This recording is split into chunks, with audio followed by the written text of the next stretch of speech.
राज्य स्तर पर सम्मानित आदर्श विद्या मंदिर उच्च माध्यमिक विद्यालय ब्यावर विद्यार्थी के सर्वांगीण विकास के रूप में स्थापित श्रेष्ठ संस्थान।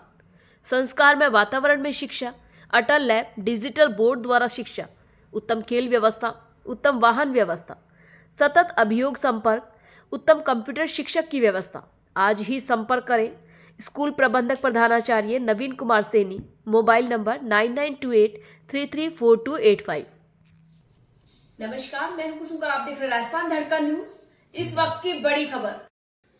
कांग्रेस लोकसभा प्रत्याशी प्रहलाद गुंजल पहली बार रामगंज मंडी पहुंचे, जहां उनका जोरदार स्वागत किया। इसके बाद आम सभा को संबोधित करते हुए उन्होंने भाजपा प्रत्याशी बिरला पर टिप्पणी करते हुए कहा कि भाजपा अब एक परिवार की पार्टी बन गई है। जो उस परिवार की चमचागिरी और चापलूसी करेगा वही भाजपा में आगे बढ़ेगा। गुंजल ने आरोप लगाया 2014 के चुनाव में बिरला द्वारा एक रैली में कहा गया था कि कोटा में एयरपोर्ट बनवाऊंगा, अगर सरकार एयरपोर्ट नहीं बना पाई तो बिरला एयरलाइंस चलवाऊंगा। बिरला आज तक कोटा में ना तो बिरला एयरलाइंस चला पाए और ना ही एयरपोर्ट बना पाए। बिरला ने अपने 10 वर्ष के कार्यकाल में जनता को खट्टी मीठी गोलियां दी है।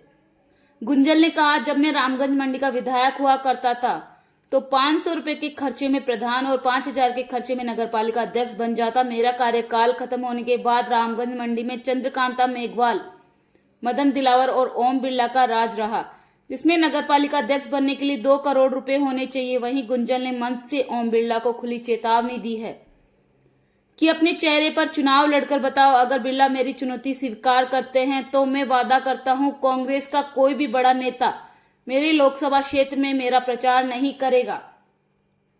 वहीं प्रहलाद गुंजल ने काला खेत की 1000 बीघा जमीन को लेकर भी बिरला पर आरोप लगाया। गुंजल ने कहा, मैं अपने कार्यकर्ताओं के मान सम्मान के लिए अगर मुझे मेरी जान भी देनी पड़ी तो मैं तैयार रहूंगा। आपको विश्वास दिलाता हूं कि मेरा कार्यकर्ता का मान सम्मान कभी कम नहीं होने दूंगा। इसके बाद उन्होंने कोटा स्टोन एसोसिएशन के अध्यक्ष प्रहलाद बेसला के घर पर भी एक सभा को संबोधित किया, जहां लोगों ने गुंजल का माल्यार्पण कर स्वागत किया। Bureau report, Ravi Joshi. किसी भी परिस्थिति में चुनाव लड़ेगा तो मंडी की जनता प्रहलाद गुंजल को आशीर्वाद देगी और इसलिए डिलिमिटेशन का लाभ उठाकर कहीं का ईंट, कहीं का रोड़ा, भानुमती का कुंबा जोड़ा, इधर की पंचायत घटा दो, उधर की जोड़ दो, रामगंज मंडी को अनुसूचित जाति के लिए आरक्षित कर दो ताकि प्रहलाद गुंजल और रामगंज मंडी का रिश्ता खत्म हो जाए। लेकिन मेरा और रामगंज मंडी का रिश्ता खत्म नहीं हुआ, खत्म नहीं हुआ। यहां का विधायक नहीं रहा जो पार्टी संगठन विचार को जीता हो, न केवल जीता उसके लिए लड़ता हो, मरता हो। और सारी मंडी ने देखा घर से निकलकर सड़कों पर कूच करने वाले हजारों सैकड़ों कार्यकर्ताओं की एक नई फौज भारतीय जनता पार्टी के नए चेहरे के रूप में मैंने इस रामगंज मंडी की धरती पर क्या हो गया बदल होने के बाद? आज भारतीय जनता पार्टी का मुखौटा लग चुका है, इसलिए यह दिनेश भंडारी नहीं होगा। 500 रुपए के खर्चे इधर कोरवा गांव से चलेंगे और उधर मध्य प्रदेश की सीमा के खातोली गांव चले जाएंगे तो पार्टी और संगठन के काम को ताकत देने में जितना मेरा बड़ा शहर है, बिरला जी का उतना बड़ा शहर नहीं। किसी नेता की और किसी नेता के भाइयों की पदचमती करने के लिए नहीं आया। परिणाम क्या हुआ? बहुत ताकतवर लोग पार्टी में काम करने के मेरे सारे रास्ते बंद कर दिए। और जब इसलिए भारतीय जनता पार्टी की राजनीति में इस कोटा बूंदी में वही व्यक्ति पद प्रतिष्ठा पाएगा जो जन्म मरण परण करण में भी अपने घर और शहर बिरला जी के भाइयों के बड़े बड़े फोटो लगाएगा।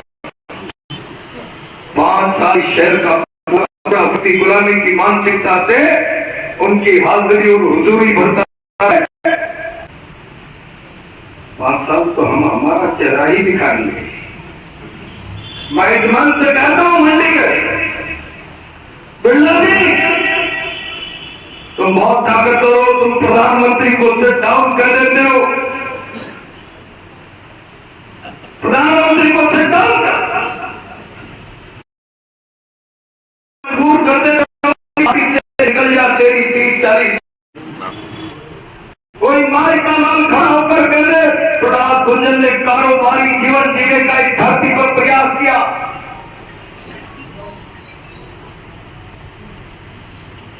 वहां तो कारोबारी है, कारोबार का दम्भ भी है, अहंकार भी है।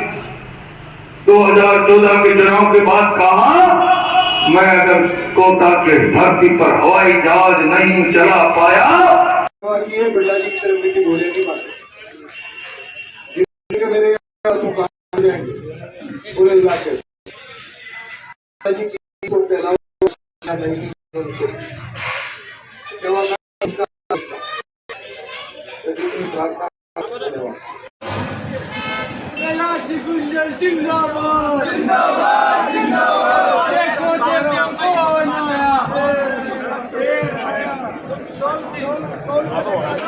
नहीं